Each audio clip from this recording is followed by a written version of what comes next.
بسم الله الرحمن الرحيم. قال الله تبارك وتعالى في القرآن المجيد: إن شانئك هو الأبتر. صدق الله العظيم وصدق رسوله النبي الكريم الأمين. إن الله وملائكته يصلون على النبي يا أيها الذين آمنوا صلوا عليه وسلموا تسليما. الصلاة والسلام عليك يا سيدي يا رسول الله وعلى آلك وأصحابك يا سيدي يا خاتم النبيين. معزز سامعین محترم، آج ہم اپنے معزز اراکین شورا کے ہمراہ اس قافلہ عشق و مستی کے سالاروں کے ہمراہ جنہوں نے زمانے کی رو کو بدل دیا ہے، جن کی تربیت امیر المجاہدین کے کچھار میں ہوئی ہے اور جنہوں نے ہر ظالم کو الٹا لٹا کے دکھایا ہے، اور جنہوں نے برستی گولیوں میں حق کے پرچم کو بلند کر کے دکھایا ہے، جنہوں نے سانس بند ہونے تک لبیک یا رسول اللہ کا نعرہ لگا کر دکھایا ہے، جنہوں نے لاشیں کندھوں پر اٹھا کر اپنے نظریے کو منوا کے دکھایا ہے. میں اس قافلہ عشق و مستی کے سالاروں کے ساتھ بلوچستان کی سرزمین پر حاضر ہوا ہوں. تو اس سرزمین کو ویسے بھی قدیم الاسلام کہا جاتا ہے، اور ہمارے بابا جی جو ہمیں نظریہ دے کر گئے ہیں وہ نظریہ ہی اس زمین کی بقا کے لیے ہے. جس نظریے نے لسانیت اور قومیت کی جڑیں کاٹ کے رکھ دی ہیں، جس نظریے نے گھروں میں بھائی چارے کی جناب روایات کو ڈال دیا ہے، جس نظریے نے غیروں کی تہذیب اور تمدن کو کوڑے کی ٹوکری میں ڈال دیا ہے، ہم وہ نظریہ لے کر اس کی مزید خوشبوئیں بکھیرنے کے لیے بلوچستان کی سرزمین پر آئے ہیں. اور بلوچستان کی سرزمین کے باسیوں نے اور ہمارے بلوچ بھائیوں نے، ہمارے سندھی بھائیوں نے، ہمارے مہاجر بھائیوں نے، جن کے سامنے بھی یہ نظریہ گیا، انہوں نے کہا 70 سال سے ہمیں بتایا ہی نہیں گیا کہ حضور کا دین اتنی برکتوں والا ہے، حضور کا دین اتنے بڑے نظام والا ہے، حضور کا دین اتنے عدل والا ہے. یہ تو غریبوں کی بات پہلے کرتا ہے، امیروں کو پچھلی لائن میں کھڑا کرتا ہے. ہم اس دین کی بات لے کر آپ کے سامنے حاضر ہوئے ہیں، جس دین کے بارے میں ہمارے بڑے کہہ گئے ہیں کہ ضعیف اگر نظر پڑے رسول کا جمال بن. اگر کوئی کمزور نظر آ جائے تو اس کے سامنے بچ جایا کرتے ہیں. قائد وہ ہوتے ہیں، مومن وہ ہوتا ہے جو ہر کمزور کے ساتھ کھڑا ہوتا ہے. ضعیف اگر نظر پڑے رسول کا جمال بن، اور ظالم اگر آئے نظر قہر ذوالجلال بن. اور اگر کوئی ظالم آ جائے تو پھر اس کو وزیر آباد تک کھینچ کے اس کی ٹانگیں الٹی کھڑی کر کے دکھا دیتے ہیں.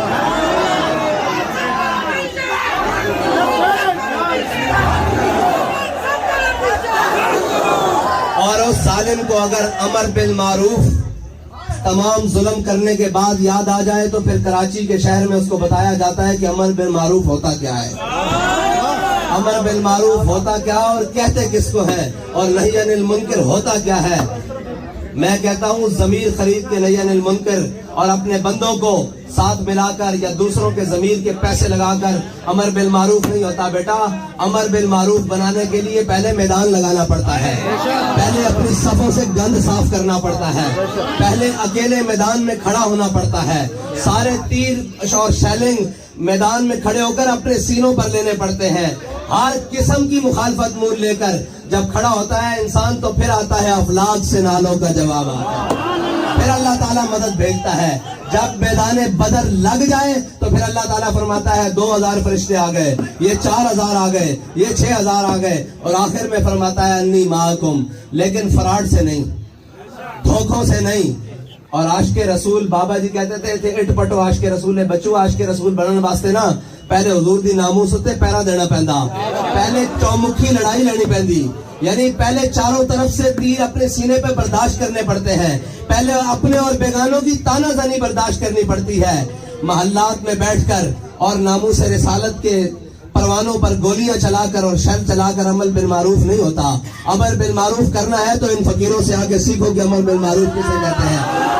جو جیل کی کوٹریوں میں دالیں کھا کر بھی یہ کہتے تھے کہ مر جائیں گے، ظالم کی حمایت نہ کریں گے، احرار کبھی ترک روایت نہ کریں گے۔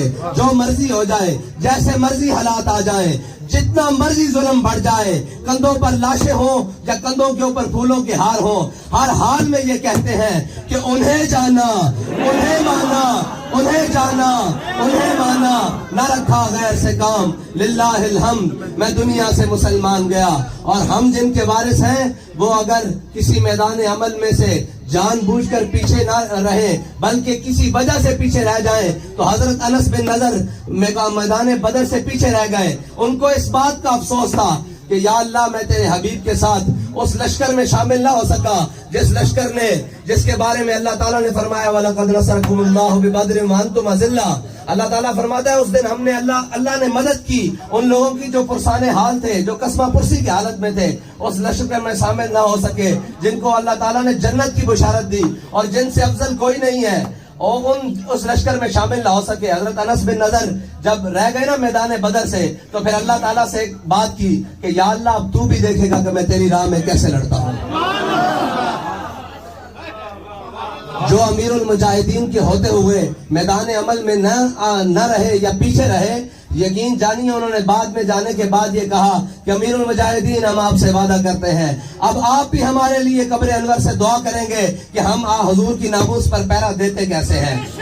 ان کی نگاہ ناز نے پھر یہ دکھایا، منظر دکھایا، ان کی نگاہ ناز سے پلے ہوئے شیروں نے یہ منظر دکھایا کہ قیادت ہو نہ ہو، سالار ہو نہ ہو، جیلوں کی سلاخیں ہوں، ہتکڑیاں ہوں، شیلنگ ہو، گولیاں ہوں، ہر میدان میں کھڑے ہو کر باطل کو منہ کی کھانی پڑی اور یہ منوایا کہ کل عدم کوئی چیز نہیں ہوتی۔ حضور کے دین کا نعرہ سب سے بڑا نعرہ ہے جس کو کوئی ظالم نہیں روک سکتا، کوئی جابر نہیں روک سکتا، اور یہ کسی زمین کا محتاج نہیں، یہ کسی وقت کا محتاج نہیں، اور یہ کسی لیڈر کا محتاج نہیں۔ حضور کا غلام جب بھی تک قیامت تک ایک بھی باقی ہے، قیامت تک نعرہ لگتا ہے گا لبیک۔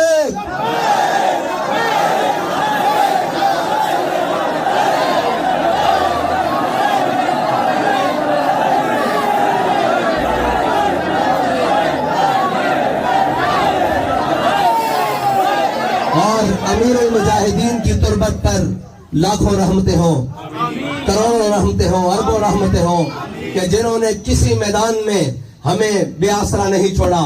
بات بعد میں نکلتی ہے، پہلے آپ کا کوئی بیان موجود ہے۔ یقین جانے وہ کہتے ہیں نا کہ رہنمائی تو قدم قدم پر موجود ہے۔ بابا جی کہتے تھے صرف چلنے میں برکت ہے۔ ہم اسی طرح عزم کے ساتھ، اسی طرح حوصلوں کے ساتھ اور اسی طرح خالص نیتوں کے ساتھ اگر چلتے رہے تو وہ دن دور نہیں جس دن اسلام آباد کے تخت پر عمران خان نہیں ہوگا، اسلام آباد کے تخت پر اسلام ہوگا۔ جس دن اسلام آباد کے تخت پر پی ڈی ایم کے چور نہیں ہوں گے، اسلام آباد کے تخت پر اسلام ہوگا۔ اور جس دن اسلام آباد کے تخت پر کوئی لسانی قومیت اور جھوٹے نعرے لگانے والا نہیں ہوگا بلکہ محمد عربی صلی اللہ علیہ وسلم کے دین کا دم بھرنے والا ہوگا۔ اس کے لیے ہمیں خالص ہو کر اللہ کی رضا کے لیے اور یہ جانتے ہوئے کہ ہمارے مالک جو ہم کام کر رہے ہیں وہ ہمیں دیکھ رہے ہیں، جس حال میں ہم ہیں وہ ہم دیکھ رہے ہیں، اور نیتوں کا صلہ مل جاتا ہے اگر کوئی اخلاص کے ساتھ چلے۔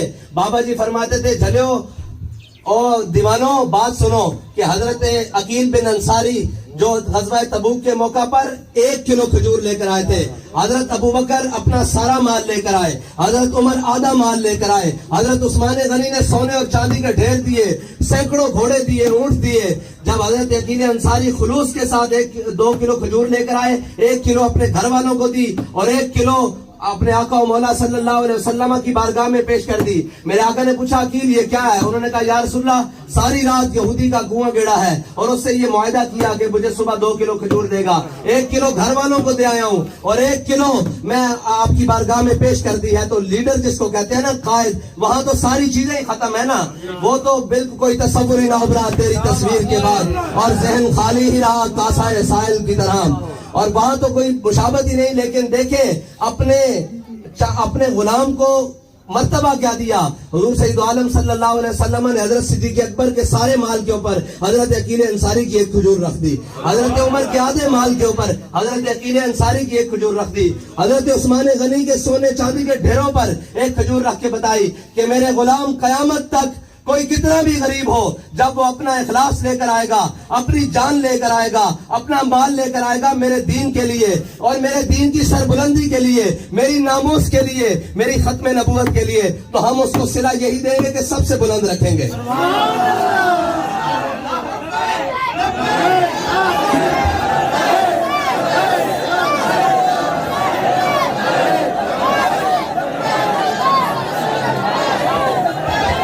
اور ہم میں تو سچی بات ہے، کئیوں کو آتا ہوگا لطف کئیوں کے اندر بیٹھ کر اور عیاشیوں کو بیٹھ کر اندر. ہمارے بابا جی نے تو ہماری تربیت یہ کی ہے کہ ہم اپنے غریب بھائیوں کے اندر بیٹھ کر زیادہ فخر محسوس کرتے ہیں، کیونکہ میرے آقا نے جو فرمایا اللہم احیینی مسکینا وامتنی مسکینا، یا اللہ مجھے مسکینوں میں زندہ رکھ اور مسکینوں میں دنیا سے لے جا. تو جناب جس کو میرے آقا و مولا پسند فرمائے اسے ہم کون ہوتے ہیں کہ کوئی چھوٹی بات کرنے والے. یہ غریب آپ ہمارے سر کا تاج ہیں، اور اسلام ہی ہے جو غریب کو عزت دیتا ہے، اور حضور کا دین ہی ہے جو غریبوں کو کعبے کی چھت کے اوپر چڑھاتا ہے. حضور کا دین ہی ہے جو جناب موٹر سائیکل والوں کو چیئرمین بناتا ہے. ابھی ہمارے وہ پکوڑے بیچنے والوں کو نام کیا ہے چیئرمین بناتا ہے. مسئلہ یہ ہے کہ پکوڑے بیچنا کوئی عیب نہیں ہے، وہ تو ان لوگوں نے اپنی عیاشیوں کے لیے ان کو پیچھے القاسب و حبیب اللہ جو ہلائے گا، اپنا مال لے کر آئے گا میرے دین کے لیے اور میرے دین کی سربلندی کے لیے، میری ناموس کے لیے، میری ختم نبوت کے لیے، تو ہم اس کو صلہ یہی دیں گے کہ سب سے بلند رکھیں گے.